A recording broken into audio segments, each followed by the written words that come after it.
va lire dans 2 Rois, tutasoma katika Wafalme wa Pili au chapitre 4, sura yake 4 verset 24. mstari wa 24. Puis elle fit sceller l'ânesse et dit à son serviteur: mène et pars, ne m'arrête pas en route sans que je te le dise. Notre Père et notre Dieu, nous consacrons ce moment important à toi. Seigneur, moi je ne suis pas digne de parler à tes enfants. Et moi et eux, nous sommes venus pour que toi tu nous parles. Comme tu te sers toujours de l'homme comme un agent, je voudrais que tu me prennes dans mes insuffisances et mes manquements entre tes saintes mains, Seigneur, où un ce vase utilise les dons et sanctifie ton nom en nous bénissant au nom du Seigneur Jésus-Christ. Amen. Vous pouvez vous asseoir. Unaweza kuikala.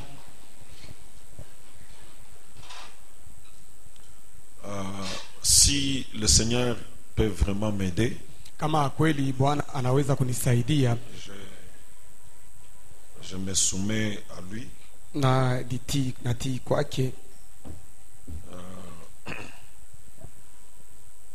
J'ai lu une déclaration du prophète qui m'a fait beaucoup de bien. Nilisoma tangazo moja ya nabii ilinifurahisha kabisa. Et ça va être cette déclaration, le petit titre de cette exhortation. Na ile tangazo ndio itakuwa kishina kya maono hii.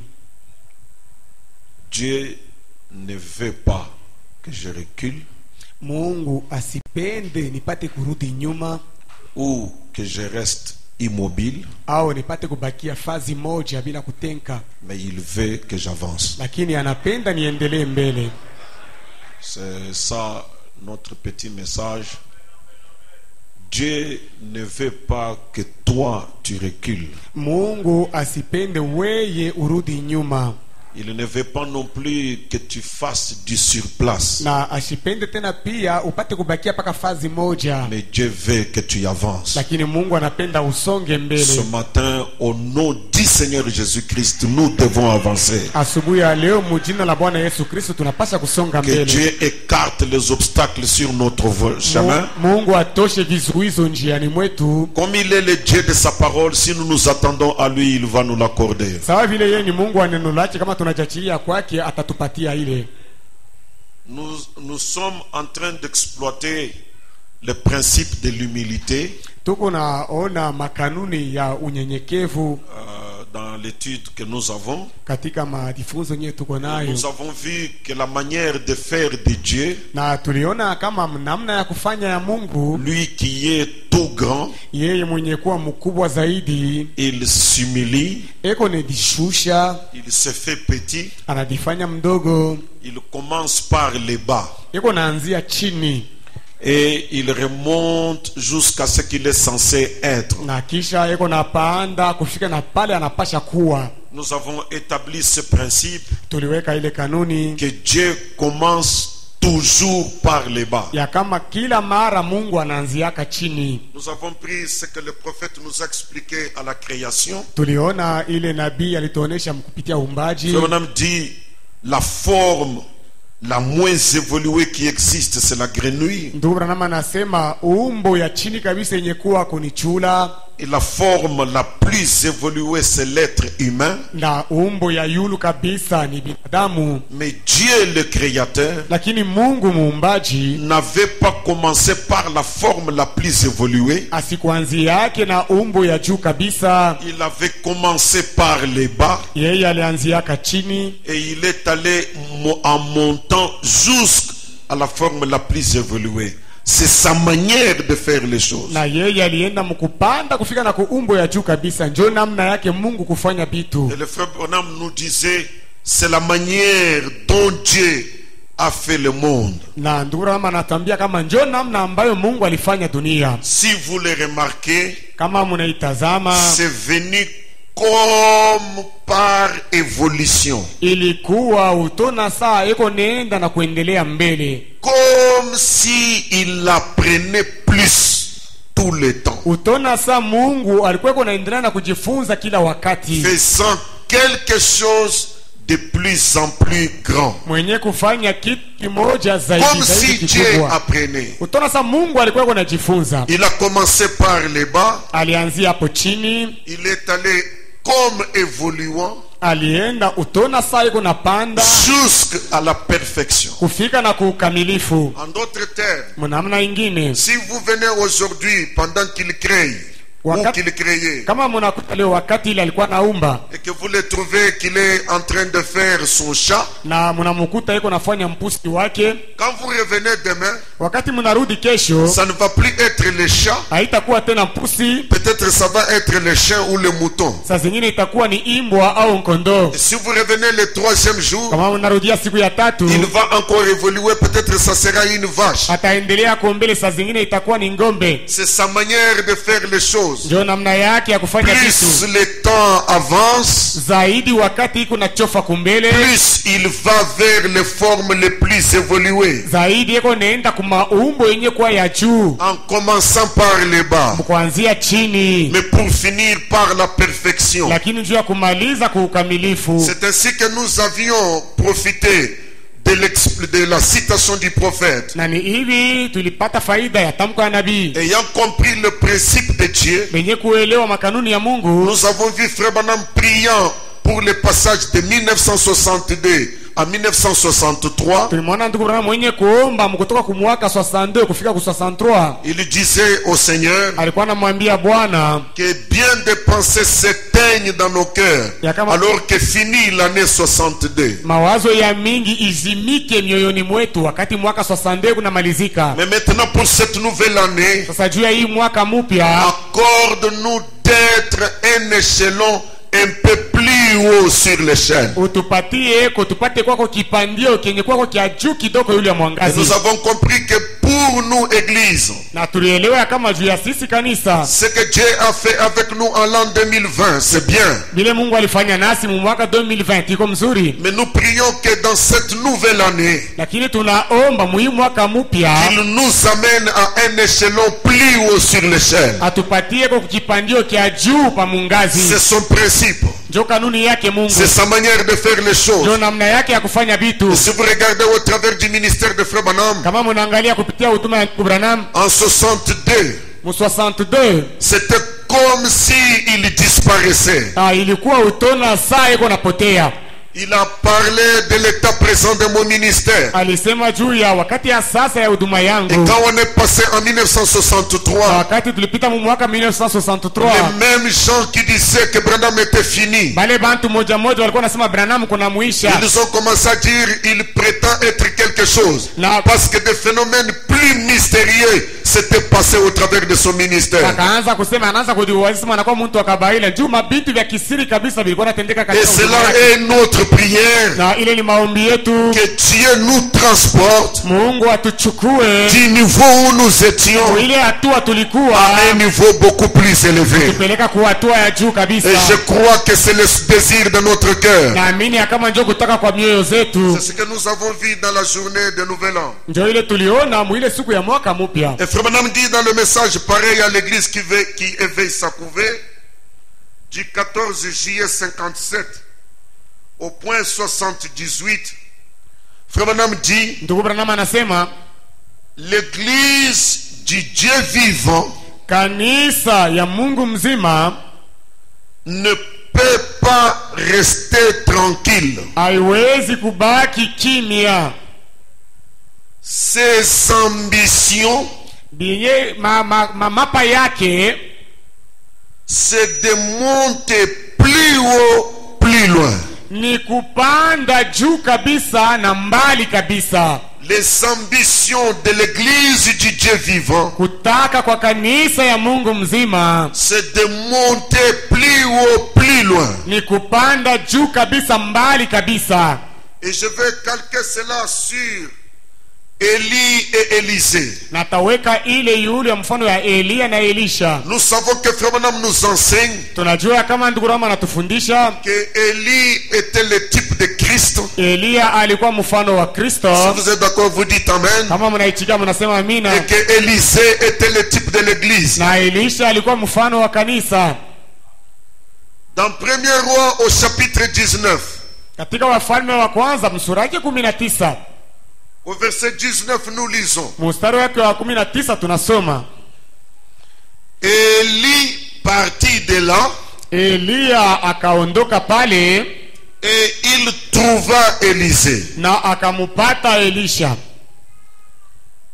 Élie partit de là Elia akatoka pale et il trouva Élisée, na akamupata Elisha, fils de Shaphat, mwana wa Shapati, qui labourait. mwenye alikuwa analima shamba.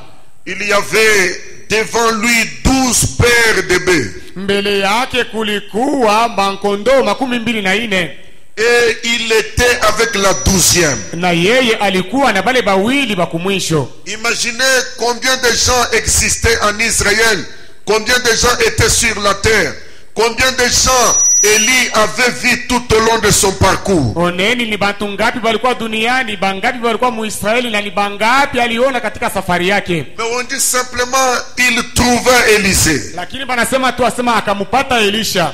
Et la Bible dit Na Biblia inasema Élie s'approcha de lui. Elia akamukaribia Elisha. Ce n'est pas Élisée qui fit attention à Élie s'approchant de lui, Aina Elisha njo alikuwa anamwangalishisha Elia na kumukaribia, mais c'est Élie qui, ayant trouvé Élisée, s'approcha de lui. lakini ni Elia mwenye kumupata Elisha akamukaribia. C'est Christ Ni Kristo qui trouve l'église njo eko napata kanisa et qui s'approche de l'église. na eko nakaribia kanisa. Est-ce que quelqu'un peut dire Amen? Amen. C'est Christ Ni Kristo qui s'approche de l'église. njo eko nakaribia kanisa. Si tu es croyant, Kama uko mwaminifu, c'est Christ ni Kristo qui s'approche de toi. njo eko nakukaribia. Oui, la parole nous enseigne. Ndiyo neno inatufundisha Nul n'a cherché Dieu, hakuna mtu hata mmoja alimutafuta Mungu, mais c'est Dieu qui nous a cherché. lakini ni Mungu ndio alitutafuta. Si tu es ici ce matin, Kama wewe uko hapa hii asubuhi, ce n'est pas toi qui as cherché Dieu. haina wewe ndio alimtafuta Mungu, Et cela est valable depuis le jardin d'Éden. na ile iko na bei tokea bustani la Ce Edeni. n'est pas Adam qui avait cherché Dieu, Haina Adamu ndio alimtafutaka mais Mungu, c'est Dieu qui avait cherché Adam. lakini ni Mungu ndio alimtafuta Adamu. Élie s'approcha de lui Elia akamkaribia Elisha et il jeta sur lui son manteau. na akatupa yule ya Elisha nkochi lake. Élie avait un manteau sur lui. Elia alikuwa na nkochi moja juu yake. Quand il a vu Élisée, Wakati alimuona Elisha il s'approcha de lui akamkaribia, et il lui jeta son manteau sur lui. Il jeta son manteau sur lui. akatupa nkochi yulu yake. Écoutez, Sikieni, Élisée, au verset 20, Elisha quittant ses bœufs, mwenye kuacha bangombe yake. il n'y a aucun discours ici. Hapa hakuna hata kusumbulia kumoya hapa. C'est Élie qui voit Élisée. Ni Elia ndio anamuona Elisha, Il l'approche akamkaribisha sans dire mot. bila kusema kitu, Il jette le manteau sur lui. akamtupia nkochi. Et Élisée Na Elisha quitte les bœufs, akaacha bangombe courut après Élie. na akakimbia kumfuata Elia. Alors il lui parle. Na pale sasa akasemezana naye, Laisse-moi embrasser mon père et ma mère, uniache nikumbatie kwa baba yangu na mama yangu, et je te suivrai. na kisha atakufuata. Élie ne lui a pas dit suis-moi, Elia asikumwambia akasema unifuate, mais Élisée lui-même, lakini Elisha yeye mwenyewe par l'acte que posa Élie, kupitia kitendo Eliya alifanyaka, il comprit quelque chose. akaelewa kitu moja. Laissez-moi vous dire, Acheni niambie, vous avez commencé à traiter avec les surnaturels depuis votre appel. Si vous êtes appelé de Dieu, mulianza kutenda na cha kimungu tokea mwito yenu kama mnaitwa na Mungu. il y a quelque chose. Kuna kitu moja, La pulsation dans le cœur. kupika kwa moyo. Quelque chose vous a dit quelque chose. Kitu kimoja hivi kiliniambiaka kitu moja, Quelque chose que vous ne savez pas expliquer. kitu kimoja kile hamjui kufasilia. L'appel de l'église Mwito ya kanisa est un mystère qui n'est connu que de Dieu et de Dieu seul. ni siri moja yenye kujulikana na Mungu na paka na Mungu peke yake tu. Laisse-moi embrasser mon père et ma mère et je te suivrai. Uniache nikumbatie baba yangu na mama yangu. Élie répondit, Sasa Eliya akajibu, va wende et reviens, na kisha rudi, car kwani pense à ce que je t'ai fait. waza kile na kufanisia. Pense à ce que je t'ai fait. Waza kuii na kufanisia, Parce qu'il lui a jeté le manteau. juu alimutupia nkochi. Il dit, pense à cela. Asema kumbuka kuile Le manteau n'est pas allé sur tout le monde. kochi ile ilikuwa. Élisée n'était pas le seul homme sur la terre. Elisha asikukuwa mtu mmoja tu duniani. Après s'être éloigné Kisa yeye kwenda mbali d'Élie, na Eliya, il revint prendre une paire de bœufs akarudi kuchukua bangombe mawili, qu'il offrit en sacrifice. bali alitolea kama dhabihu. C'est beaucoup de petites choses que j'aime. Ni tubintu tamingi tutoka hapa napenda. Ce ne sont pas des choses qu'on lui a dit de faire. Haina bintu bila Ce sont des choses qu'il comprit lui-même qu'il doit faire. ni bintu bila alielewa, sema yeye mwenyewe anapaswa kuvifanya. Avec l'attelage de bœufs, il fit cuire leur chair et la donna à manger au peuple. Puis il s'éleva, suivit Élie et fit à son service. Na kisha na ile mteke ya ngombe akachoma ile nyama na akapatia hayo batu, na kisha akamfuata Eliya. Dans le message Une robe d'occasion du 25 novembre 56 au point 37, Branham dit, Branham anasema Dieu connaissait la fin depuis le commencement. Mungu alijuaka mwisho tokea mwanzo.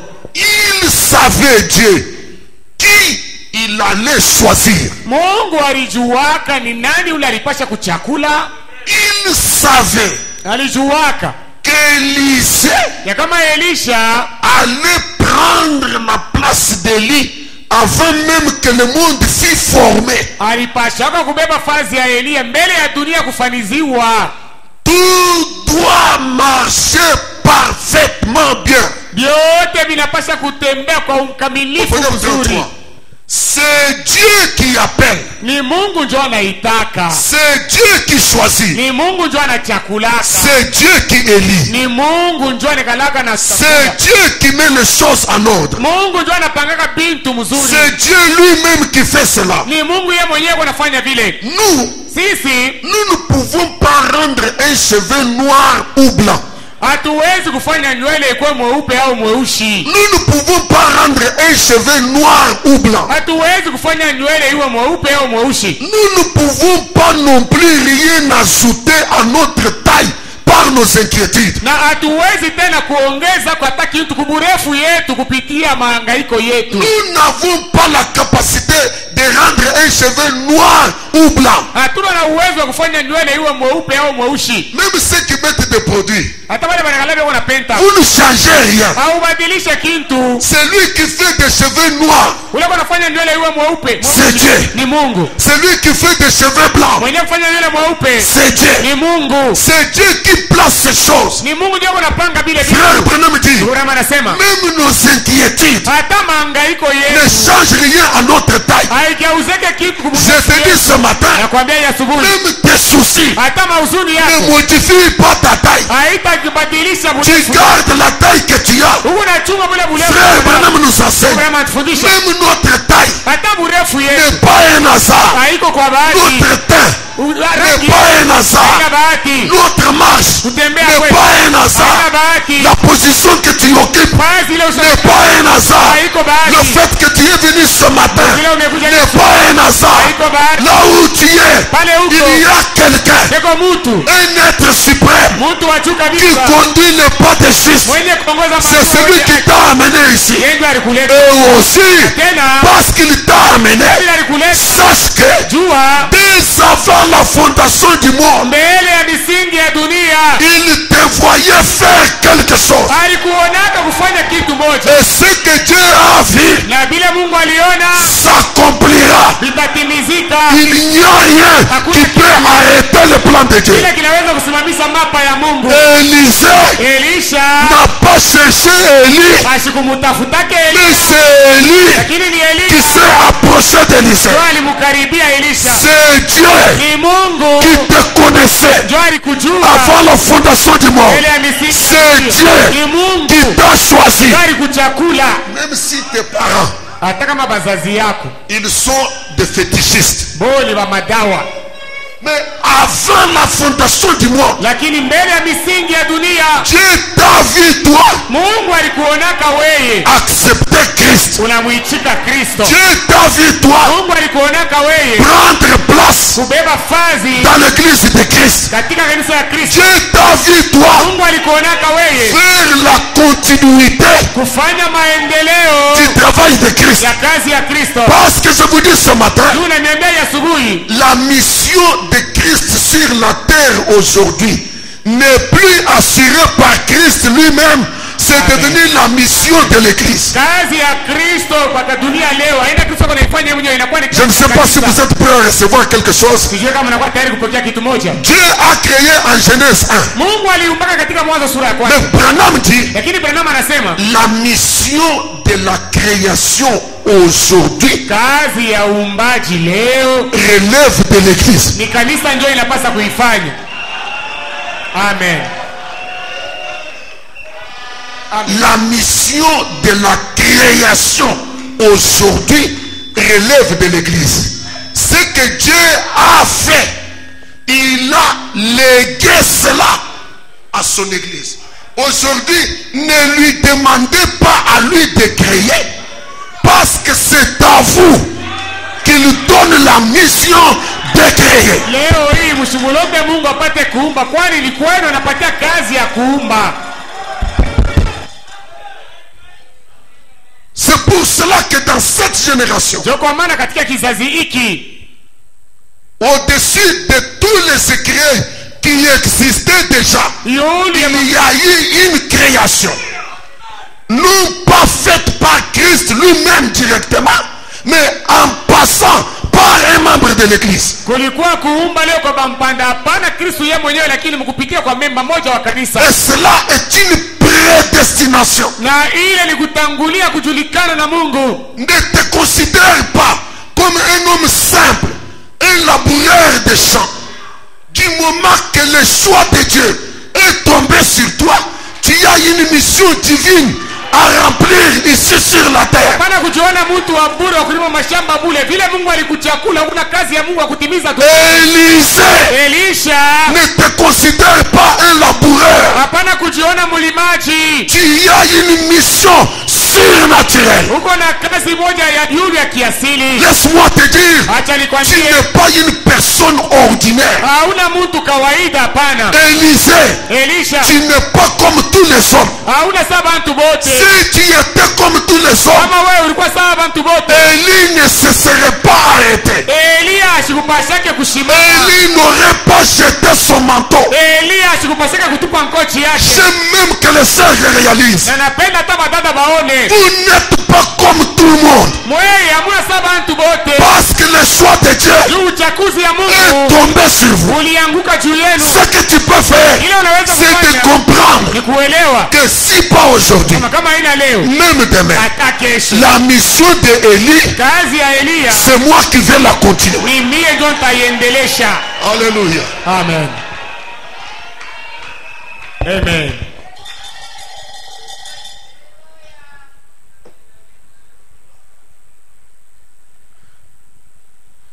Nous ne pouvons pas rendre un cheveu noir ou blanc. Nous ne pouvons pas non plus rien ajouter à notre taille par nos inquiétudes. Dieu, dans sa grâce infinie, et par son élection, et par sa préscience, met ces choses en ordre. Et tout l'engrenage tourne harmonieusement. J'aime cela. Voici les choses qui me révoltent, qui me donnent de croire que même si tous les sorciers peuvent se mettre ensemble et commencer à me combattre, ils ne changeront rien quant à ce plan harmonieux de Dieu qui est appelé à s'accomplir. Même si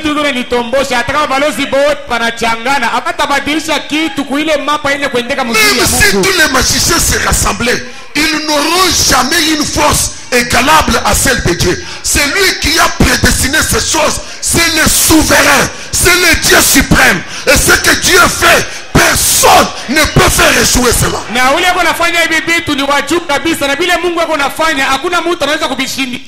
Si Dieu a doigté Élisée avant la fondation du monde, il n'y a pas de gens en Israël qui peuvent empêcher d'Élisée d'être choisi. Je peux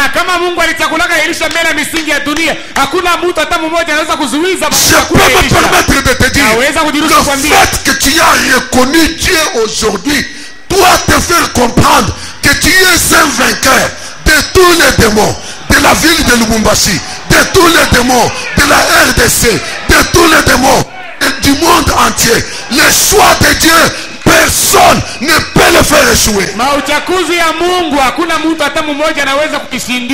J'aimerais chasser la peur de vous. N'ayez peur de rien.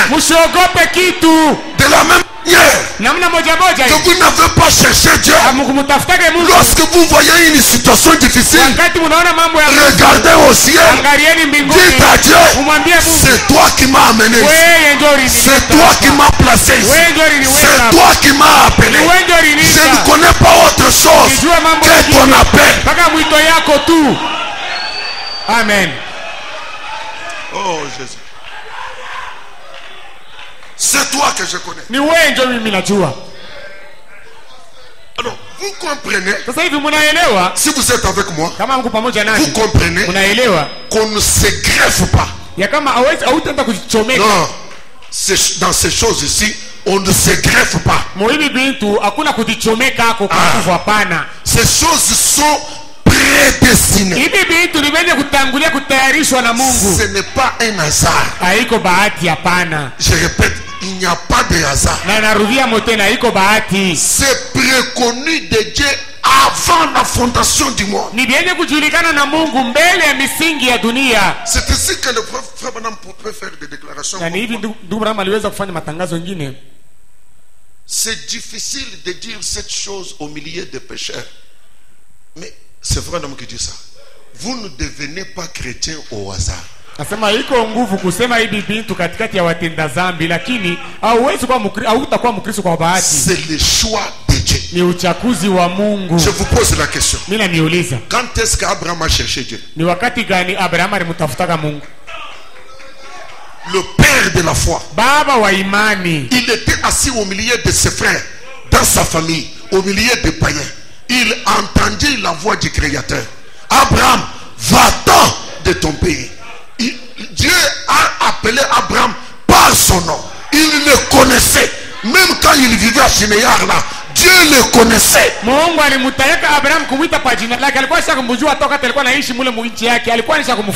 devez avoir des convictions de votre appel. Amen. Dans Combattre ardemment, frère Branham dit ceci. 19 avril 56, paragraphe 23. Il dit, tous ne sont pas des prophètes. Tous ne sont pas des apôtres. Tous ne sont pas ceci ou cela. Mais cela est donné. Voilà. Cela est donné. écoutez, ces choses sont innées en nous par élection. Hivi bintu tukunazalikwa navyo ndani yetu kupitia uchaguzi. Amen. Nous naissons avec ces choses par élection. Et l'élection ne remonte pas au temps de notre naissance. L'élection remonte aux temps anciens. Tukunazalikwa na hivi bintu kupitia uchaguzi, na ule uchaguzi hauanze leo, ni wakati ya zamani. Cela est donné. Est-ce que vous saisissez ce imepewa? Cela est donné. Qui donne? Nani analeta? Dieu. Mungu. Écoutez, Amen. Amen. les dons et les appels sont sans repentir. Mazawadi na mamwito iko bila kujuta. Branham demande combien de lecteurs des Écritures savent cela. Branham anaule swali bangapi wenye kusoma maandiko wanajua ile. Voyons. Les dons et les appels, mamwito na mazawadi, ce n'est pas ce que vous voulez devenir. Aina kile weye huku napenda ukuye. Amen. C'est ce que Dieu fait de vous. Ni kile Mungu yeye anakufanya weye. Vous voyez? Munaona? Vous l'êtes parce que Dieu vous a choisi à l'être. Uko vile ndio Mungu yeye ndiye alikuchakula ukuye vile. Non parce que vous avez choisi de l'être. Hapana kile wewe moyo ulichakula kuya. C'est Dieu qui vous a choisi. Ni Mungu ndio alinichakula. Vous comprenez pourquoi je vous ai toujours dit, il n'y a pas de prière à aller faire dans une colline quelque part pour devenir apôtre, pour devenir docteur, pour devenir ceci ou cela. Ça n'existe pas. Vous ne devenez pas ce que vous désirez être. Amen. Mais vous devenez ce que Dieu a choisi que vous soyez. Ce n'est pas parce que vous l'avez choisi, mais parce que lui a choisi que vous soyez cela. Et quand vous êtes dans votre position d'adoption, ce n'est pas vous qui vous battez, mais lui qui a choisi que vous soyez cela. Combien croient que s'il y a une chose que Dieu ne peut pas faire, c'est de faillir? Parce que lui a voulu que vous soyez cela. Comprenez ce matin qu'il n'y aura pas de faillite. Parce que ce n'est pas votre choix, c'est son choix. Si vous êtes dans votre position d'adoption par Dieu, nul ne peut vous bouger de là. Je vous dis de petites choses. Vous savez, quand frère Branham a trouvé les taureaux meurtriers, frère Branham dit, les taureaux étaient dans son domaine.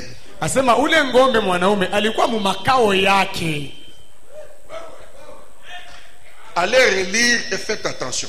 Frère Branham était obligé de lui demander pardon. Parce que frère Branham est allé le trouver dans son domaine. Ce taureau-là était en droit de l'attaquer.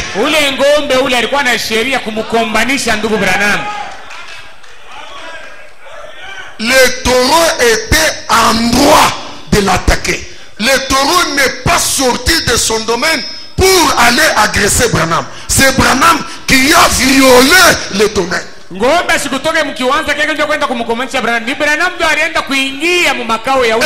comprenant les lois de la création, il commença par lui demander pardon. Et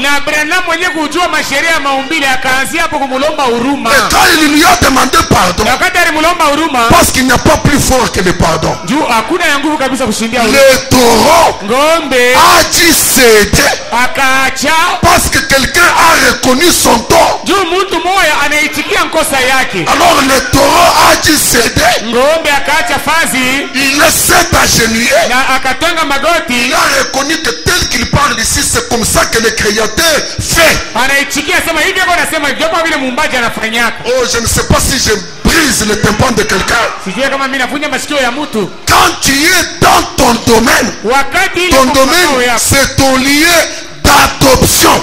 kiwanza Dieu chako t'a prédestiné à cela. Mungu alitanguliaka kutayarisha kwa ile fazi. Là, tu es fort. Pale uko na nguvu. Plus fort n'existe pas. Wa nguvu Même zaidi. Dieu lui-même est obligé de négocier avec toi. Hata Mungu mwenyewe analazimisha msikilizane naye. Amen. Dieu lui-même Mungu yeye mwenyewe négocie avec toi. anaweza kupatana na Parce wewe. qu'il sait qu'il t'a déjà confié cette chose. Juu anajua sema anaweza kukupatia kile kitu. Dieu n'est pas un malhonnête. Na Mungu yeye Il te donne une place anakupatia fazi et puis il vient, il viole cela. kisha anakuya. Dieu n'est pas malhonnête. Mungu ashikaleke Il vile. dit, ça c'est sa place. Anasema hii ni fashi yake.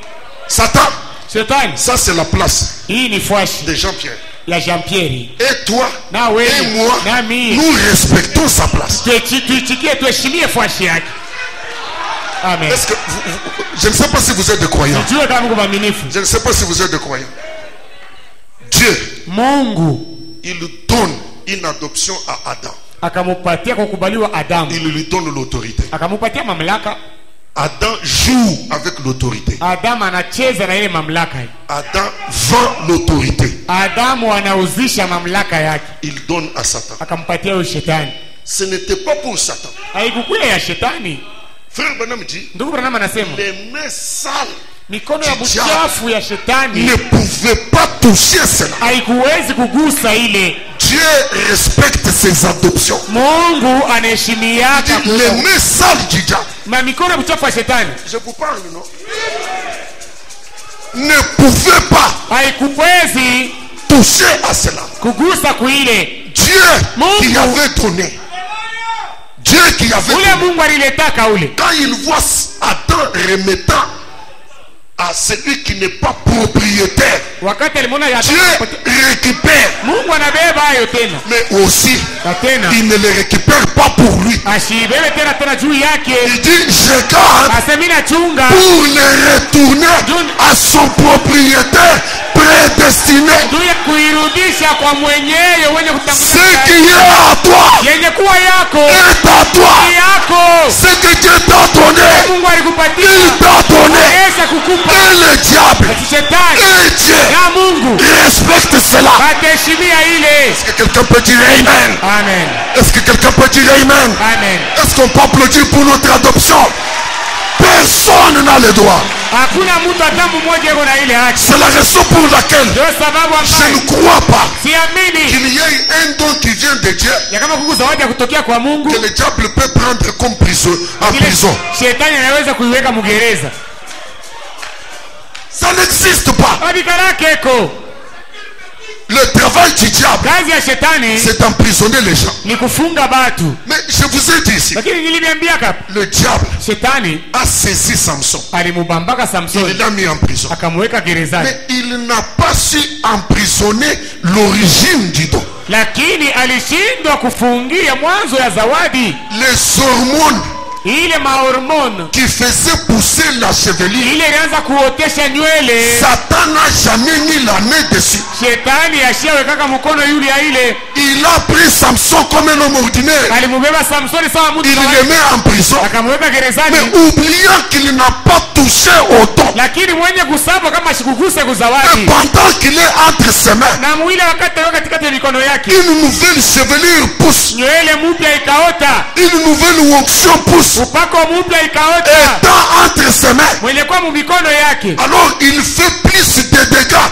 que ce qu'il avait fait avant. Sasa akafanya uharibifu wa mingi kushindia hata ile alifanya En mwanzo. d'autres termes, Na mengine kusema quand tu me touches, wakati unanigusa tu me donnes plus de muscles, unanipatia tena nguvu tu zaidi, me donnes plus de force. unanipatia tena nguvu zaidi. Je te dis ce matin, Nakwambia hii asubuhi si le diable avait touché à quelque chose kama shetani aligusaka que kujibu le Seigneur t'avait donné, ile Bwana alikupatia ce matin, asubuhi ya tu leo, vas battre Satan utampiga shetani chez lui, kwake dans sa prison, gereza dans yake, sa caverne, et tu récupéreras au double. na wewe utabeba masehemu mbili. Amen. Tu peux confesser avec moi. Sema pamoja Le nami. diable n'a aucun droit sur moi. Shetani hana na haki hata mmoja yulu Il yake. n'en a pas. Hana nayo. Amen. Lorsque tu es dans ta position d'adoption. Wakati uko pa nafasi yako ya bumwana. Merci Seigneur Jésus. Amen. C'est Dieu qui t'a appelé à ça. Mungu ndiye alikuita kufanya ile. Excusez-moi, même les erreurs que vous commettez, Hata ile mankosa mnafanya. étant dans la position d'adoption, Yenye kwa pa nafasi yako. ne compte pas. Hesabi wake. Amen. Dans ta position d'adoption. Pafashi yako ile unapasha kuwa na ile Mungu alikupa. Vous savez que Moïse a tué un Égyptien. Mnajua kama Musa aliuaga mtu wa Misri. Montrez cela dans les pages de la Bible. Muoneshe Où est-ce que Dieu lui compte ça? ni wapi Mungu alimubaluria. Alléluia. Je me sens bien mes frères. Si Dieu peut vous aider, j'aime que vous puissiez monter. Kama Mungu anaweza kuisaidia, napenda mupande. Monter. Mupande. Rehoboth montons. Rehoboth tupande. Quittons la dimension inférieure. Tutoke muhatua ya chini. Allons à la dimension supérieure. Tuende muhatua ya juu. Quand Dieu t'a appelé, il t'a appelé. Kama Mungu alikuita, alisha kukuita. Dieu honorera ta position d'adoption. Mungu ataheshimia fazi yako ile alikupa. Alléluia. Amen. Frère Branham dit, Ndugu Branham anasema, les gens disent, watu wao wanasema, Moïse a failli. oh, Musa anashindwa. Dieu l'a tué. Mungu alimuua. Mais ce que les gens ne voient pas, Lakini ile watu waone, Dieu ne pouvait pas nier Moïse. Mungu asikuwezi kumkatala Musa. Moïse ne pouvait pas manquer d'entrer en Canaan. Musa asikuwezeke kulusa kwenda Parce que c'est pour cela qu'il fut appelé. Juu kenyewe balimuitiaka. Amen. C'est à cela qu'il était appelé. Balimuitiaka juu ya Il ile. dit 800 ans plus tard, Miaka 800 kumbele. on a vu Moïse Kamaona Musa avec le Seigneur glorifié. pamoja na Bwana wenye Où c'est? En Palestine. wapi Mpalestina. Je te dis ce matin, Nakwambia hii asubuhi, ta bénédiction, baraka yako c'est ta bénédiction. ni yako. Même si les jours passent, Hata kama c'est ta bénédiction. C'est ta position. Cela est prédestiné. ile imetangulia Tu te kutayarishwa. retrouveras là. Utajikutaka pale. Est-ce que tu peux le dire avec moi? Je me retrouverai là. Utajikutaka pale. Parce que ce n'est pas toi. Jua haina weye. Ce n'est pas ton choix. Kwa kuchakula kwako. Amen. Amen. Ce n'est pas l'objet de prière. Haina sababu wewe uliombaka. Tu n'es pas fils de Dieu parce que tu as fait de prière. Hauna mtoto wa Mungu juu uliombaka. Mais Dieu t'a choisi à être fils de Dieu. Lakini Mungu alikuchakulaka kuwa mwana wa Mungu. Alléluia. Alléluia. Quand quelqu'un est dans son domaine, on commence par s'excuser. Wakati mtu yuko mkiwanza kyake, anza mbele kulomba huruma. L'ami de papa de Oud, Baba yake ya rafiki yake ya baba yake ya Ud il avait sa concession. alikuwa na lupango yake. Et Branham et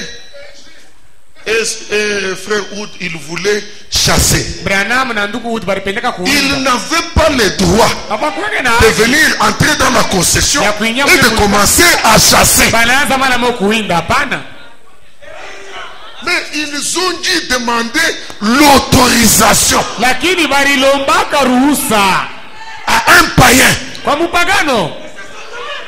Mais c'est son domaine. Ile ni kiwanza yake, C'est chez lui. ni kwake. Et en s'humiliant, Na mkudishusha, en reconnaissant son autorité, mkuichikia mamlaka yake, Dieu a frayé une voie Mungu akafungula njia moja pour démontrer à Banks Wood Ju- et à William Branham que cet homme-là était reconnu de Dieu avant la fondation du monde. Dieu akuonesha bank suit na ndugu Branham kama ule Mungu. Oh, je me sens bien, Mungu frère. mbele misingi ya dunia. Je me sens bien.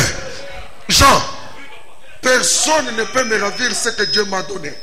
Personne. Personne ne peut te ravir ce que Dieu t'a donné. Personne. Hakuna mtu Et Dieu et Satan s'inclinent. na Mungu na shetani bote beko nechikia.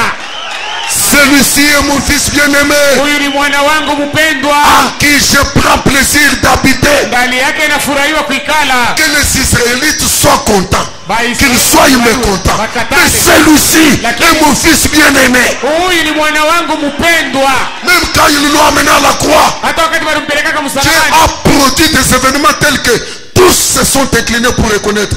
En vérité, certainement, cet homme était le fils de Dieu. Mungu alifanya mambo ya kushangaza na bote wakatambua sema kweli kweli huyu mtu alikuwa mtoto Je wa vous Mungu. le déclare ce matin par l'autorité de la parole. Tangazo ya Tu ne asubuhi. finiras pas la vie sans que le monde s'incline et reconnaisse. C'est vrai. Certainement, cet homme, c'est un enfant de Dieu. Hautamaliza maisha bila dunia kuisikia kama kweli kweli huyu mtu alikuwa ni mtoto wa Mungu. J'aimerais que quelqu'un crie à haute voix. Ce que Dieu m'a donné, il m'a donné. Ile Mungu alinipa, anaweza kunipa. Amen.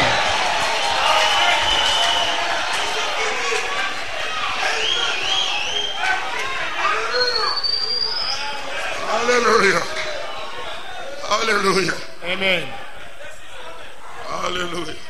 Maintenant, regardez, j'évolue un tout petit peu. Sasa hivi angalieni, naenda kukumbele kidogo. Nous venons de lire dans 1 Roi 19. C'est là que s'opère l'appel d'Élisée. Nous avons lu. Tunasoma ndio penye kuwa mwito ya Elisha. Après 1 Roi chapitre 19, Kisha Wafalme wa kwanza sura yake 19, il y a 1 Roi chapitre 20, kuna sura ya 12, il y a 1 Roi chapitre 21, kuna sura ya 21, il y a 1 Roi chapitre 22, kuna sura ya 22, où on nous voit même 2e Roi, 1er chapitre. hata Wafalme wa pili sura yake ya kwanza. Aucune action d'Élisée. Hakuna tendo hata mmoja ya Elisha. 4 chapitres, on continue à parler d'Élie, Élie. Élisée passe en silence. Elisha yuko napita kimya bila kusikirika. La révélation nous montre, je parle du message, Ufunuo ikunetuonesha, nasema juu ya ujumbe,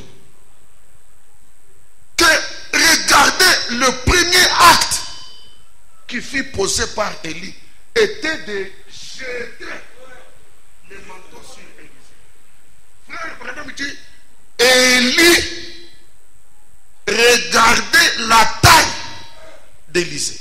na ndugu Branham anasema Elia alianzaka kuangalia burefu wa Elisha, maungu yake vile ilikuwa. C'est ce qu'il avait fait. Vous rappelez?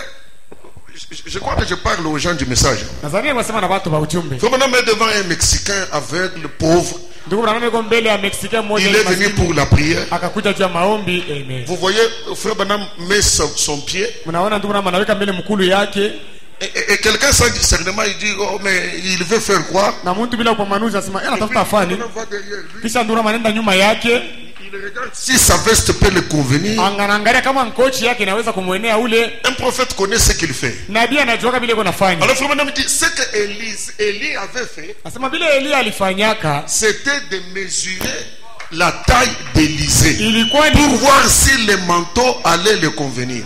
Et quand Élie a placé le manteau, il a vu que le manteau était plus large qu'Élisée.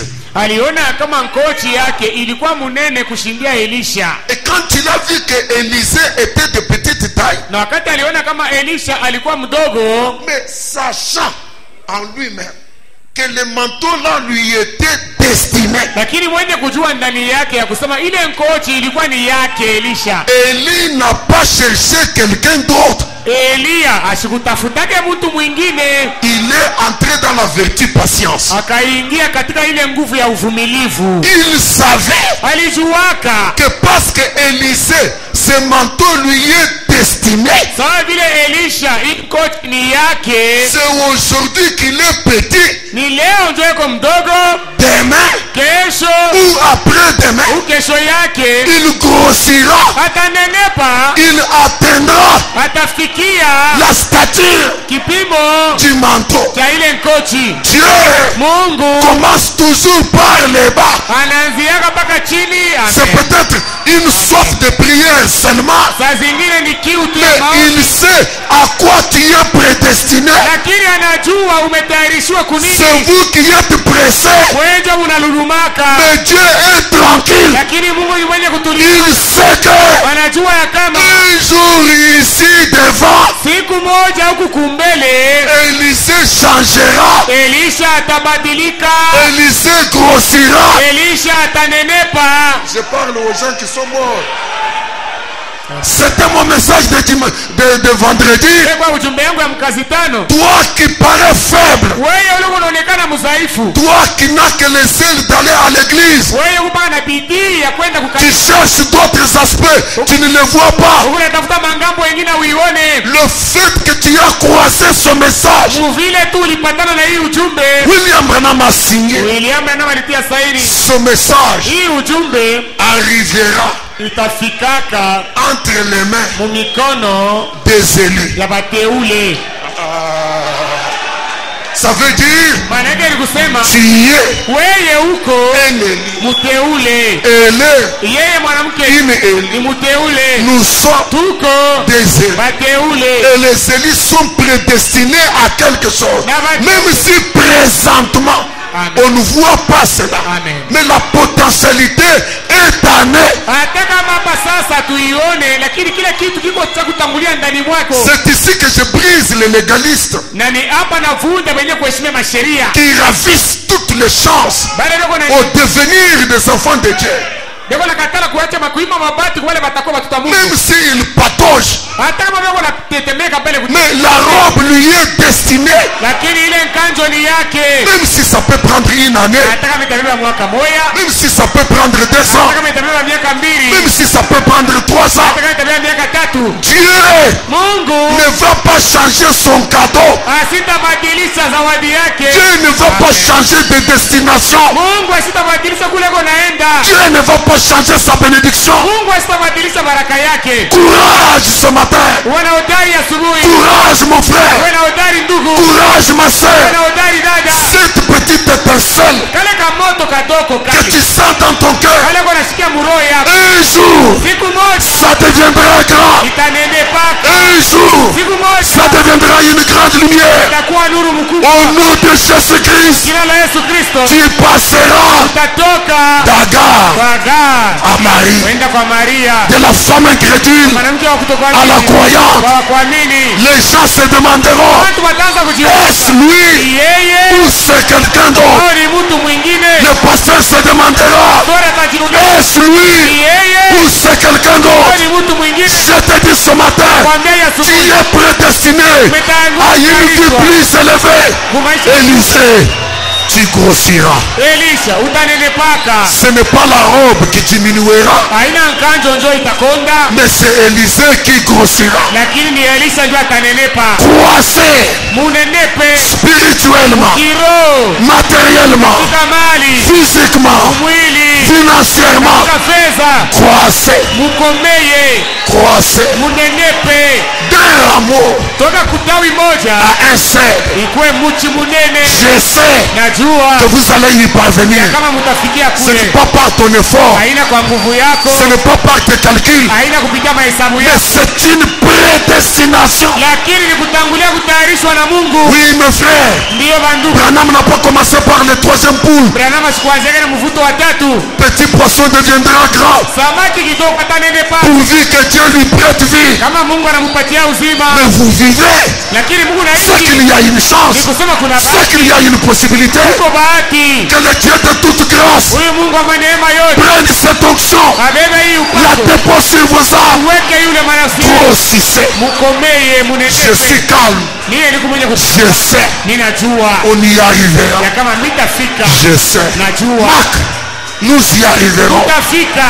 Branham nous a dit, Branham il alituambia nous a placés sur une échelle alituweka pa mungazi avec une assistance. na usaidizi. Les anges Bamalaika montent et descendent. ndio napanda na kushuka. Mais qui sont les Na anges? bamalaika ni banani? Les serviteurs Batumishi au service benye kutumikia des héritiers du salut. bariti ya Cette sœur huyu dada que vous voyez faible, ule munaona elle mzaifu est une prédestinée de Dieu. mwenye kutangulia Cette sœur ule que dada vous méprisez ule Mungu est une anasarau servante du Seigneur.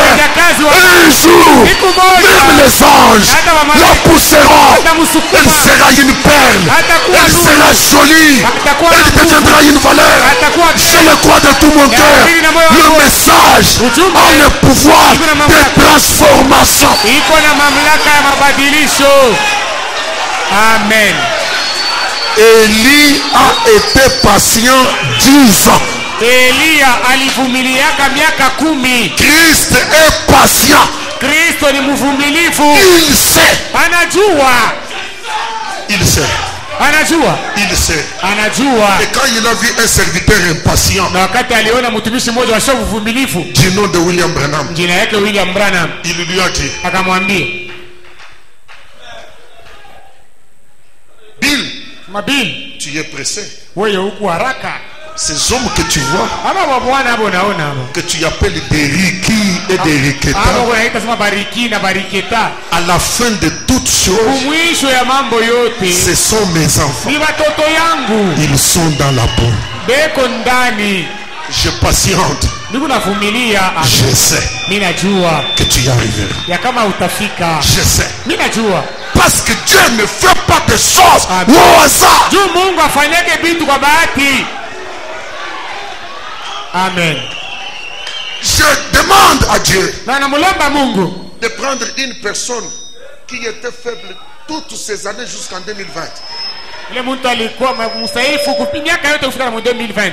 qui ne savait pas se prendre en charge dans la prière. Asijue kujichukua madaraka yake katika maombi. Que Dieu te donne un échelon plus haut. Mungu akupatie kwa kipandio kia juu.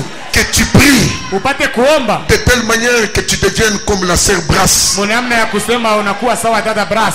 Tu ne sais pas dormir sans penser à quelqu'un. Unashindwa kulala bila kukumbuka kwa mtu. Toutes les requêtes de cette église vont sonner sur ton cœur. Mahitaji yote ya hii kanisa itaanza kulia pa moyo Dieu wako. te donnera une onction pour le faire. Mungu atakupatia upako juu ya kuifanya. Amen, amen. Amen. Alléluia. Amen. Amen. Amen. Permettez-moi de vous lire cette citation. Munirehemu nipate kumsomea kwa muniruhusu Waouh, kumsomea waouh, kwa waouh, waouh, waouh, waouh. Waouh, waouh, waouh, waouh. Branham dit, Branham anasema dans ce qu'il faut pour triompher de toute incrédulité. Paragraphe 73, Branham dit, quand Dieu, Papa Dodé Unashikia, quand Dieu parle à un homme, wakati Mungu anasemezana na mtu mmoja, il lui donne un objectif. yeko namupatia kifukuzio. Quand Dieu parle à un homme, Wakati Mungu anasemezana na mtu mmoja, il lui donne une ambition. yeko namupatia vya kufanya.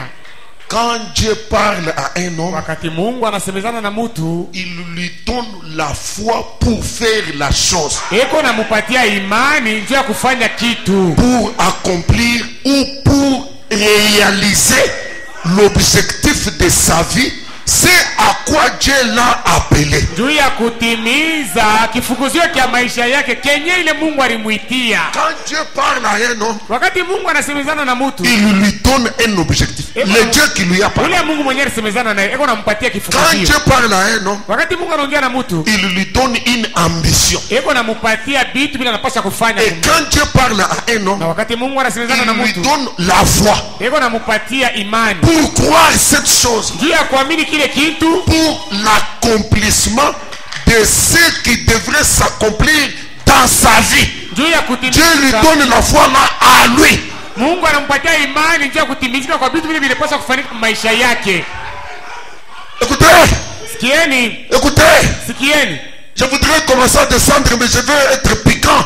Pas pour vous faire du mal, mais pas pour vous faire du bien. Ay, lakini njoo kumitenda mzuri. Quand Dieu appelle un homme à une chose, il lui donne l'ambition, l'objectif, la foi pour faire accomplir cette chose-là dans sa vie. Wakati Mungu anaita, anamwambia mtu yeye anampatia ile kifukuzio, njoo utimize kile kitu maisha C'est yake. ainsi que Na njoo hivi, quand Dieu a appelé Élisée, wakati Mungu alimuitaka Elisha, il lui a donné une ambition. alimupatia kama mambo anapaswa kufanya.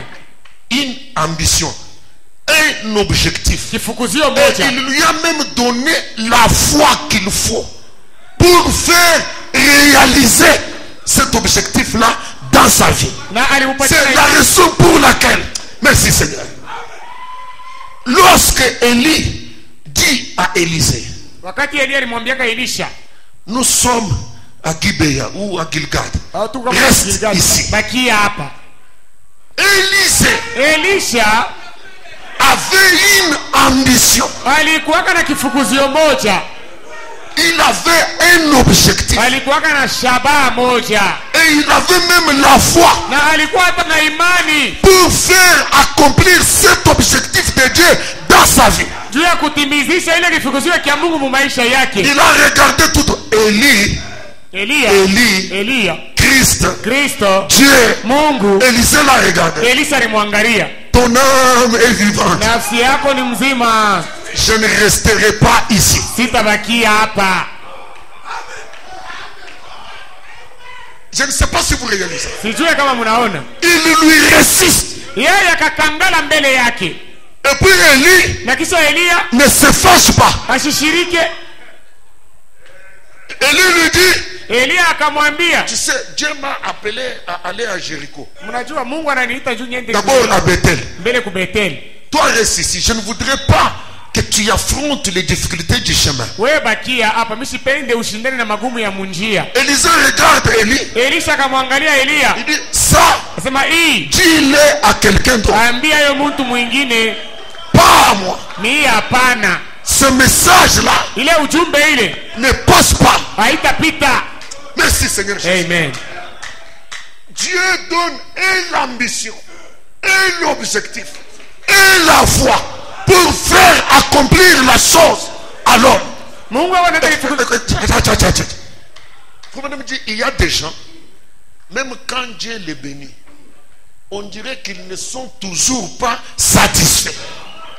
Ils les regardent Dieu, ils lui disent encore. Ndio wanasema kuna bantu kama Mungu anamubariki utona saa alienea shitosheke, anamwangalia tena Mungu asema Ce n'est pas encore la chose. bado kitu La kienea. soif qui est à moi Kiu kenye kwa ndani mwangu n'est pas encore épanchée. akiatimiza kabla Et bado. les ambitions de l'église, Na ile makanisa inatafuta kufanya si c'est l'église de kama ni Jésus-Christ, kanisa ya Yesu Kristo, ses ambitions, ile mania c'est yake d'aller plus haut, ni kwenda juu kabisa, plus loin. mbali kabisa. Je te demande ce matin Na nakuuliza ya de asubuhi, ne pas rester stationnaire. hapana kuwekea fashi moya. On dit à Élisée, Bakamwambia Elia, reste ici. bakiria hapa. Tu as déjà vu Gilgad. Kisha kuona Gilgal. Reste ici. Baki Il dit pas moi. asemia hapana. Frère, la Bible dit, Biblia inasema quand ils sont arrivés, je ne sais pas, à Bethel, wakati walifika, sijui kama ni ku Bethel, les fils des prophètes wana wa manabii sont sortis. bakatoka. Ah, tu as bien dit, hein? Ils ont dit à Élisée, Bakamwambia Elisha, sais-tu que unajua ya kama ton maître bwana wako sera enlevé? atanyakuliwa, Tu vas rester seul? utabakia we moya? Élisée dit, Elisha akasema, je le sais. mimi najua, Mais vous, lakini mwe taisez-vous. mfunge vinywa yenu. Est-ce que j'ai encouragé ce matin Je, niko kuna hodari asubuhi, que le diable veut garder à mi-chemin, ule shetani niko napenda mchunge mkatikati ya njia, qu'il peut réunir le courage ndio anaweza kuwa na et hodari lui dire, na kumwambia Satan, shetani, tais-toi. funga kinywa yako. Amen. Satan veut te dire, Shetani anataka c'est kwa déjà suffisant. binesha kuenea Là où tu es arrivé, pale, unaweza kufikia c'est déjà bon. inaenea, Tu as bien marché avec lui. unaweza kutembea pamoja nao. Regarde-les en face. Umwangalie mzuri. Satan. Shetani, Tais-toi. funga kinywa yako. Mais tu sais déjà aller à l'église. Wewe si unajua kwenda kwa kanisa, Tu es un bon chrétien. uko Mkristo wa mzuri, Cela te suffit. shina kuenea. Regarde Satan. Umwangalie shetani, Tais-toi. funga kinywa yako. Frère Branham fait le commentaire. Ndugu Branham Il dit, anasema ces enfants de prophètes asema wale watoto wa manabii étaient en train de lui dire, walikuwa wanamwambia tu peux rester dans cette dénomination. unaweza kubakia muize Si tu prêches très bien, kama unahubiri mzuri tu kabisa deviendras même le représentant. utakuwa hata C'est toi qui msimamizi deviendras le représentant légal. wewe ndio utakuwa msimamizi Mais quand Dieu a appelé à parler à quelqu'un, lakini wakati Mungu anasemezana na mtu le quelque chose en lui kitu kimoja ndani mwake lui dit, kiko namwambia être représentant légal kuya representant legal ne satisfait pas ma soif. aimalizishe ile Satan. kitu yangu shetani Tais-toi, funga kinywa yako moi je dois avancer. mimi napasha kwenda mbele. Merci Seigneur Jésus. Amen. Maintenant, Sasa. c'est allé ainsi Bilienda de vile Bethel kutoka ku Bethel à Jéricho, ku Yeriko de Jéricho kutoka ku Yeriko au Jourdain. ku Yordani C'est toujours le fils de prophète. ni mpaka watoto wa manabii. Dis, mais tu y as déjà mené. Arrête. Wewe unaweza kufika basi achia hapa Mais dans tout ça, papa Modé, vile vous vyote ne voyez pas là où Élie est fâché contre Élisée. amuone atafuashimwa pale Elia anamshirikia Elisha. Il comprenait Élisée dans une autre dimension. Alikuwa anamuelewa Elisha katika hatua ingine. Amen. Quand Abraham demandait trop à Dieu, Dieu ne s'est pas fâché contre Abraham. Wakati Abraham alianza kumulomba mingi Mungu, Mungu asikumshiriki yake Abraham. Mais c'est Dieu qui te dit, demandez et demandez encore. Ni yeye ndio ule Mungu anakuambia lomba na lomba tena. Pour que votre joie soit parfaite. Juu furaha yako itosheke. Il ne s'énerve pas. Yeye ashirikake. Il demande encore. Asema lomba tena. C'est en ce moment-là. Na ni mwile wakati Quand Élie regarde Élisée, wakati Elia alimwangalia Elisha.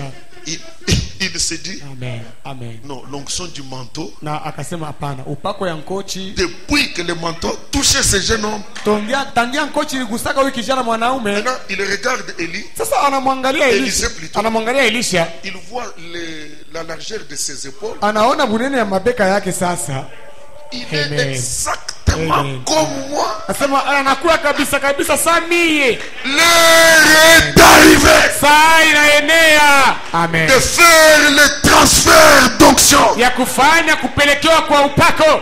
L'heure est arrivée. Saa inafika, Je lui transférerai le manteau. nitampatia sasa nkochi. Alors maintenant, il traverse le Jourdain. Sasa akatamka Yordani. Élisée est seulement calme. Élie- Élie lui dit, Elia akamwambia maintenant, sasa demande lomba ce que tu veux. kile unataka. Amen. Amen. Amen. Maintenant, Sasa tu n'as jamais été découragé. weye auyalekeaka hata siku moya. Même quand moi-même je t'ai demandé de rester, tu n'as pas accepté. Hata wakati ile mimi mwenyewe nikulombaka upate kubakia au kuichikie. Maintenant, Sasa demande ce que tu veux. lomba ile unataka. Et Élisée comme la vraie église. Na Elisha sawa kanisa ya kweli. J'ai eu le temps de voir ce qui est sur toi. Nilikuwa na wakati ya kuona vile viko yulu yako. Je ne te demande pas ce qui était sur toi. Mie mishi kulombe ile ilikuwa yulu yako. Je monte dans le monde de l'invisibilité. Napanda katika ulimwengu ya kutokuonekana. Accorde-moi Unipatie une double onction. upako mara mbili. En d'autres termes, Branham dit, Na ngine kusema Branham anasema un peu plus élevé, ya yulu kabisa kidogo.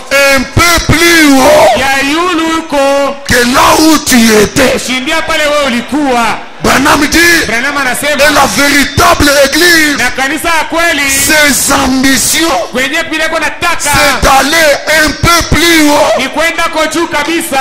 un peu plus élevé Yulu kidogo que là où la chose était. kushindia pale kitu kilikuwa. C'est là que Branham entre. Na ni pale Branham anaingia Je lis cette citation et j'arrête. na anasoma tamko hili na anasimamisha. C'est ça ma prédication. Ndio mahubiri yangu.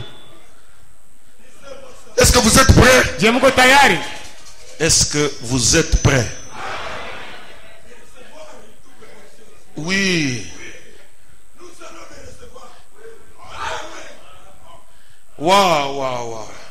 C'est là que Branham entre, mes frères. Ni pale Branham anaingia banduku. J'aime beaucoup Frère Branham parce que Frère Branham n'est pas un théologien. Napendaka kabisa ndugu Branham. Ndugu Branham ana theologien. La manière qu'il relie les Écritures, Munamne leo unaunganisha maandiko, Vous ne vous retrouvez pas. Hautavambia. Et tout d'un coup, Branham dit, rappelez-vous de la Sunamite. Mara moja Branham anasema kumbukeni yule mwanamke msunami yule. Dans son cœur, elle avait l'objectif de gravir la montagne. Ndani ya moyo wake alikuwa na kifuguzio cha kupanda mulima. C'est au sommet de la montagne que le prophète vivait. Ni kunchongo ya mulima ndio kule nabii kwa naishi. Elle fait sceller l'âne. Elle dit au serviteur, mène et pars. Ne m'arrête pas. Yeye akafanya pakafunga mpunda yake na akamwambia mtumishi wake asema, mkokote na wende hapana kunisimamisha munjia. Branham dit, regardez, elle dit, akasema, montons. Tupande. Ne m'arrête pas. Hapana kunishimamisha. Allons plus haut. Twende juu kabisa. Jusqu'à ce que moi je te parle. Kufika na pale mimi nitakwambia. Ne m'arrête pas. Hapana kunishimamisha. Moi je fonce plus haut. Mimi kunaenda yulu kabisa. Je sais qu'il y en a qui sont prêts pour écrire. Laissez-moi d'abord lire. Laissez-moi d'abord faire cette déclaration. Et remarquez bien sûr que oui, dans les jours, à l'heure et au temps où nous vivons, l'église devrait avancer. Nakumbukeni mwi wakati tuko naishi kanisa inapaswa kwenda kumbele. Au lieu de cela, elle recule. Pari ya vile kanisa yeye kunarudi nyuma. Vous ne pouvez pas aller finir par la France. Qui n'avance pas recule. Ule asiendeke kumbele, yeye narudi nyuma. Dieu, Mungu ne veut pas asitake que son église recule. Kanisa yake irudi nyuma, hapana. Ou reste immobile. Au kanisa yake ibakie paka fuashi moya, hapana. Il veut que nous avancions et que nous ne nous arrêtions pas du tout. Anapenda tuende kumbele na tusimame. Le Saint-Esprit ne dit pas arrêtez-vous là, attendez quelques années. Mais il dit avancez tout le temps, constamment, continuez votre chemin. Roho Mtakatifu aiseme mshimame kwa mbele miaka kidogo, lakini Roho Mtakatifu anasema muendelee paka kumbele, muende kumbele. Le Saint-Esprit ne pouvait pas stopper Élisée. Roho Mtakatifu haikuwezeka kumshimamisha Elisha. Avancez. Wende kumbele. C'est ça ma petite prédication. Ndio yenye mahubiri yangu kidogo hii. Dieu ne veut pas. Mungu asitake que je recule. Nipate kurudi nyuma. Dieu, Mungu ne veut pas asipende que je reste immobile. Nibakie paka fuashi moya. Dieu, Mungu veut anapenda que j'avance. Niende kumbele. Amen. Est-ce que nous pouvons le répéter? Je tunaweza kusema pamoja. Dieu ne veut pas. Dieu ne veut pas que je recule. Dieu ne veut pas que je reste immobile. Mais Dieu veut que j'avance. Amen. Rehoboth Tabernacle. Meskani Rehoboth. Les membres de l'épouse rassemblés ici ce matin. Vous avez vu que Élie n'a jamais empêché Élisée d'avancer. Muliona kama Elia ashia muzuiza kata mara moja Elisha kwenda kumbele. Jusqu'à ce que Élisée est allé à lui demander une chose difficile. Kufika na pale Elisha alienda na kumulomba kitu kimoja kia nguvu. Il lui dit, tu as demandé une chose difficile, mais akamwambia sasa unalomba kitu malgré qu'elle est difficile, si tu gardes ta pensée, tes regards sur moi, cela t'arrivera. Kama unachunga mawazo yako na macho yako juu yangu, ile itakufikia. Il demandait une chose qui n'était pas encore arrivée. Il demandait la double portion de ce que Élie avait. Élie n'a pas dit, tu veux me dépasser?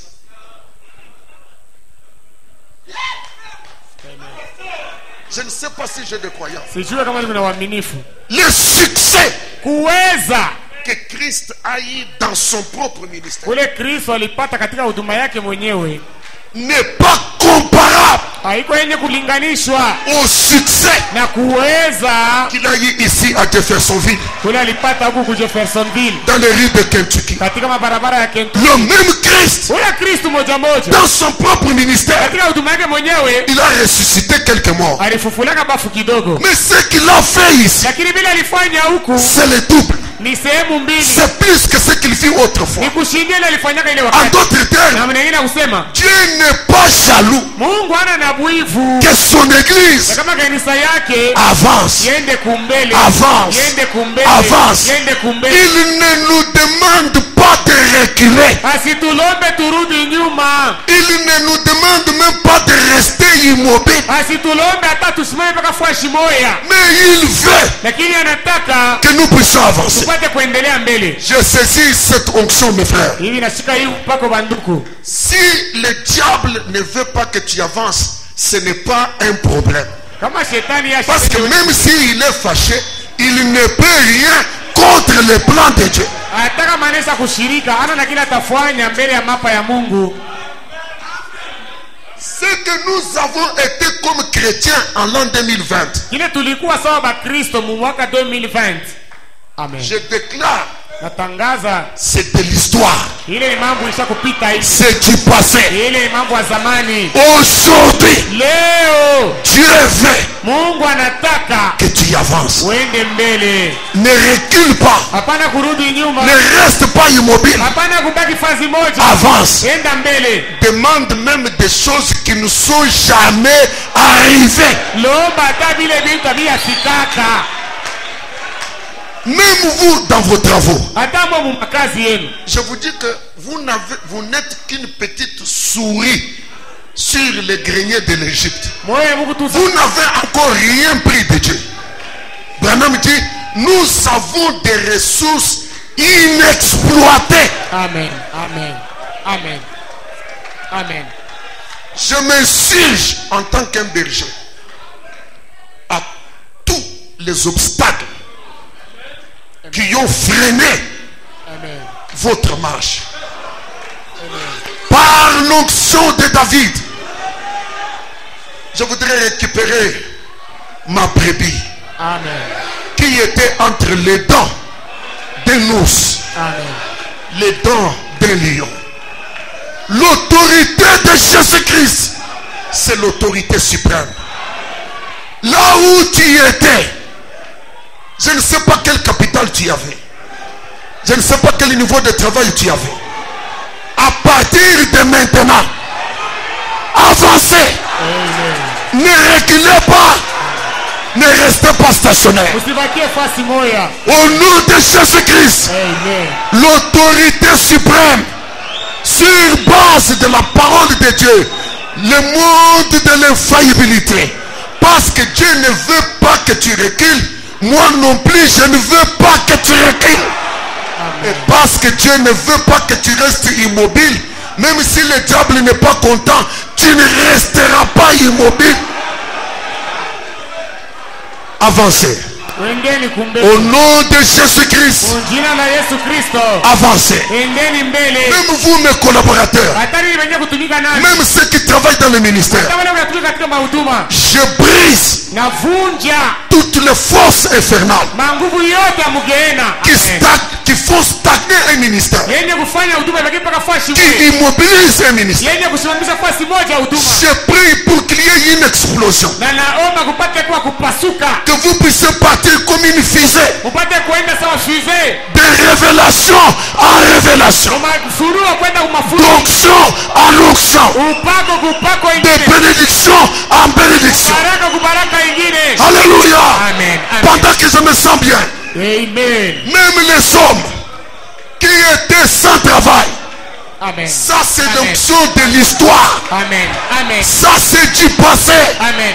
Amen. Aujourd'hui, nous créons le travail Amen. pour vous. Amen. Parce que Dieu ne veut pas que vous puissiez reculer. Dieu ne veut pas Amen. que vous soyez immobile. Amen. Dieu veut que vous avanciez. Si vous le croyez, avancez. Kama mnaiamini endeni mbele. Les étudiants, banafunzi les écoliers bakufunza kwa masomo ya qui chini sont membres de l'épouse. yenye kuwa mamemba bibi harusi. Là où était cachée votre intelligence, Ule akili yako ilikuwa yenye kufuchama, le policier de Dieu, ule polisi wa Mungu le grand Saint-Esprit mtakatifu mkubwa a déjà tout récupéré. anaweza kubeba vyote. Vous devez avancer. Munapaswa kwenda mbele. Avancez. Endeni mbele. Avancez. Endeni mbele. Avancez. Endeni mbele. Rappelez-vous, Kumbukeni Israël devant la mer rouge, Israeli mbele ya bahari mwekunda. le message de Dieu Ujumbe ya Mungu à Moïse kwa Musa était de dire à Israël, avancez. ilikwambia Israeli enda mbele. Est-ce que Israël avait avancé? Est-ce que Israël avait avancé? Est-ce que Israël a vu le chef de corvée mourir? Au nom de Jésus-Christ, Amen. avancez. Endeni mbele Constatez na mulionee la mort des chefs de corvée. ufu la wale bashefu mabikongo. Que Dieu vous accorde Mungu amipatie de chanter un cantique nouveau. kuimba nyimbo mpya. Dieu ne veut pas Mungu asitaki que tu puisses reculer. upate kurudi nyuma. Dieu ne veut pas Mungu asitaki que tu restes immobile. ubakie mpaka fashi moya, Mais Dieu veut lakini Mungu anataka que tu puisses avancer. upate kwenda kumbele. Dieu ne veut pas Mungu asitaki que tu recules. kurudi nyuma, Ne regresse pas. lakini hapana kurudi Ne nyuma, regresse pas. hapana kurudi nyuma. Que la farine ne diminue pas. Unga mushiishe, Que la huile ne diminue pas. mafuta isipunguke, Ne recule pas. hapana kurudi nyuma, Ne reste pas immobile. hapana kubakia pazi moja. Avancez. Endeni mbele. Aaron, Amen. Dieu te bénisse. Amen. Avançons. Twende kumbele. Si Dieu écoute les prières d'un pasteur, Kama Mungu anasikia maombi ya je pastori, me tiens sur la parole. mimi nasimama yule ya neno. Si Dieu écoute les prières d'un pasteur, Kama Mungu anasikia maombi ya pastori, qu'il écoute ma prière asikie maombi en yako. faveur de ce petit troupeau. Faida hii kunju kidogo. Que le plus faible devienne fort. Mdhaifu akuwe na nguvu. Que celui qui traîne puisse avancer. Alikuwa na shida shida ende kumbele. Au nom de Jésus-Christ, Jina la Yesu Kristo. soyez bénis. Ubarikiwe. Que les portes s'ouvrent. Milango ifunguke. Que l'enfer tremble. Yena Et itetemeke. que Jésus soit glorifié. Yesu atu. Shalom. Shalom.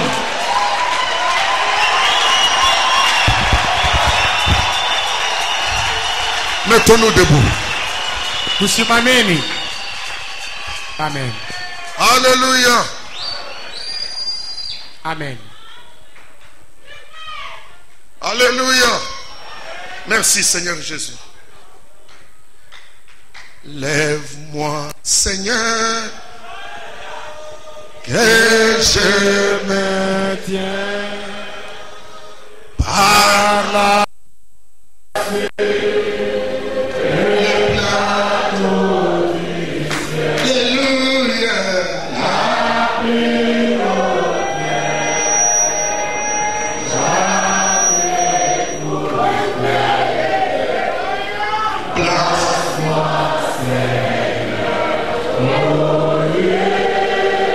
Est-ce que tu peux le chanter de tout ton cœur? Jésus, lève-moi. Lève-moi, Seigneur. Mon roi. Je ne pas la foi sur les plateaux. Alléluia.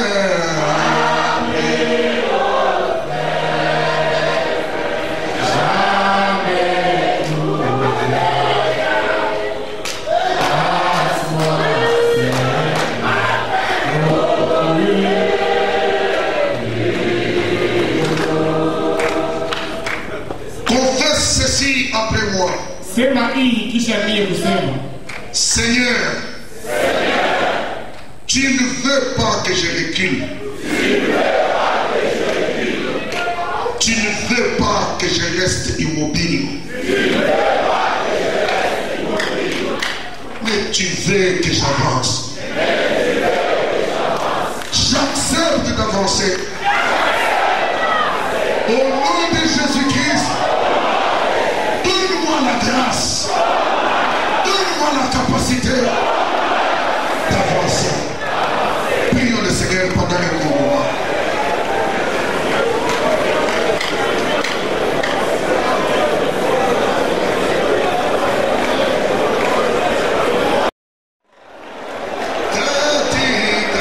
Thank you.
infaillible,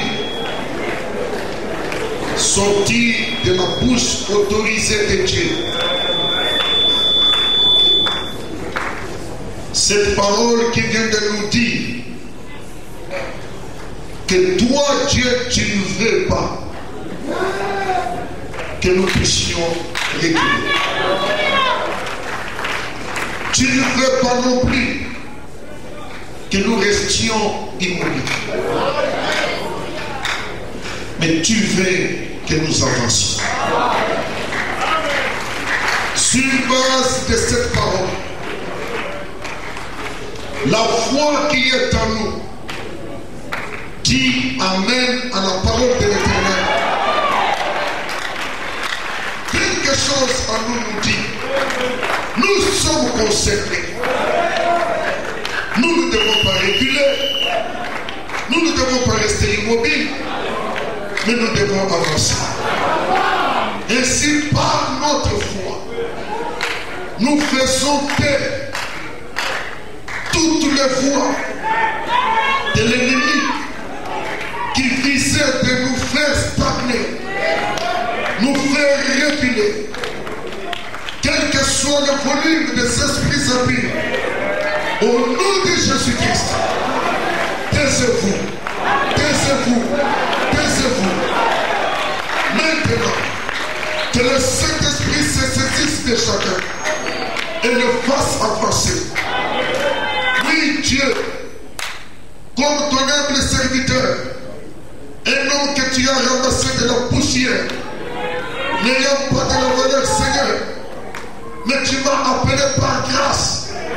Seigneur, tu m'as dit qu'un berger est un canal par lequel Dieu déverse des bénédictions pour que cela aille sur le peuple. La bénédiction de l'avancée, du progrès, de la réussite, du succès. J'ouvre mon cœur, que cela aille sur le peuple. À partir de cet instant, qu'ils avancent, qu'ils progressent, qu'ils réussissent spirituellement, matériellement, physiquement, financièrement. Je le déclare béni pour la gloire du Père, au nom de Jésus-Christ. Amen. Dieu vous bénisse. Amen. Merci beaucoup. Merci.